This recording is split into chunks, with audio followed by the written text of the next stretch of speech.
7వ నెల, అలాగే మొదటి శుక్రవారం. ఈ సంవత్సరంలో మరి ప్రారంభ దినం మొదలుకొని గత కాలం అనగా గడిచిన దినాలు, నెలలు, గత 6 నెలలు కూడా దేవుడు మనల్ని కాపాడున్నారు. హల్లెలూయా. కాపాడిన విధానాన్ని బట్టి మనకు మరలా మరొక దినాన్ని మనకు అనుగ్రహించారు ప్రభు. హల్లెలూయా. అందుని బట్టి ప్రభు నేను స్తుతిస్తూ ఉన్నాను.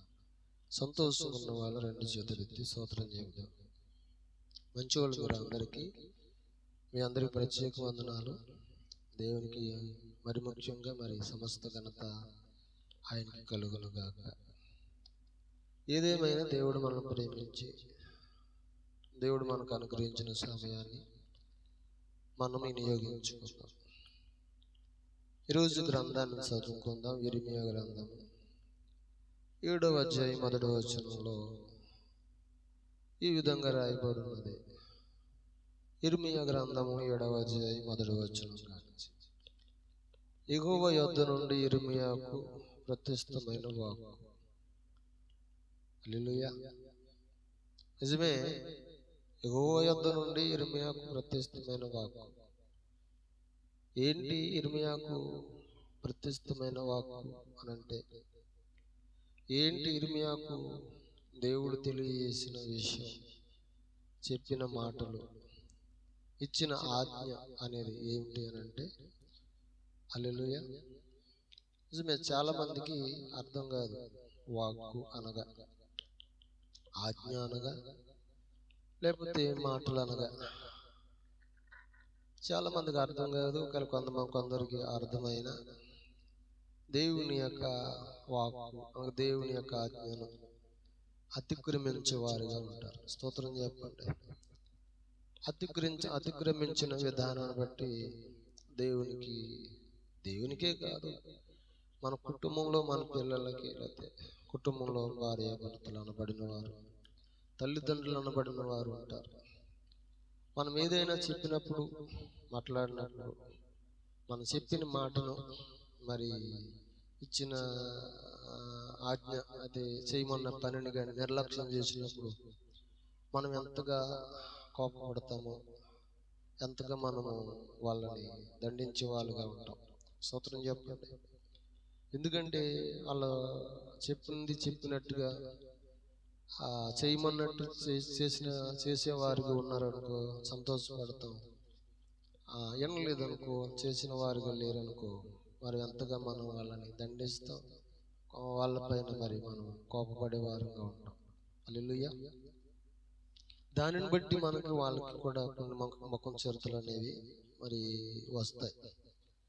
అలాగనే దేవుని విషయంలో కూడా మరి దేవుడు మరి కోపడ్డా, దేవునికి కోపం ఉండదంటారా? హల్లెలూయా.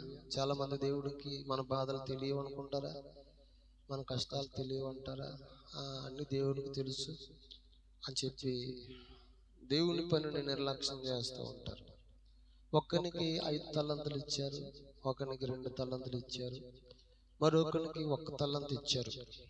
5 తీసుకున్నవాడు 5 సంపాదించాడు, 2 తీసుకున్నవాడు 2 సంపాదించాడు, ఒకటి తీసుకున్నవాడు ఏం చేశాడంట, తుమాలలోనంట టవల్లో మూట కట్టి భూమిలో పాతి పెట్టాడంట. ఆయన వచ్చాడంట, వచ్చి అడిగినప్పుడు అంటున్నాడు మాట.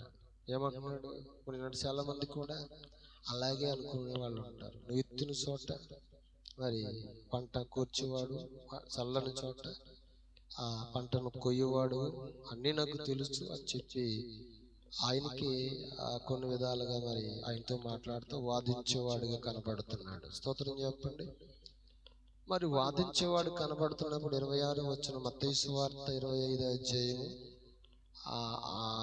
26వ వచనంలో మనం చూసినప్పుడు అక్కడ మాటను చూడొచ్చుమాట.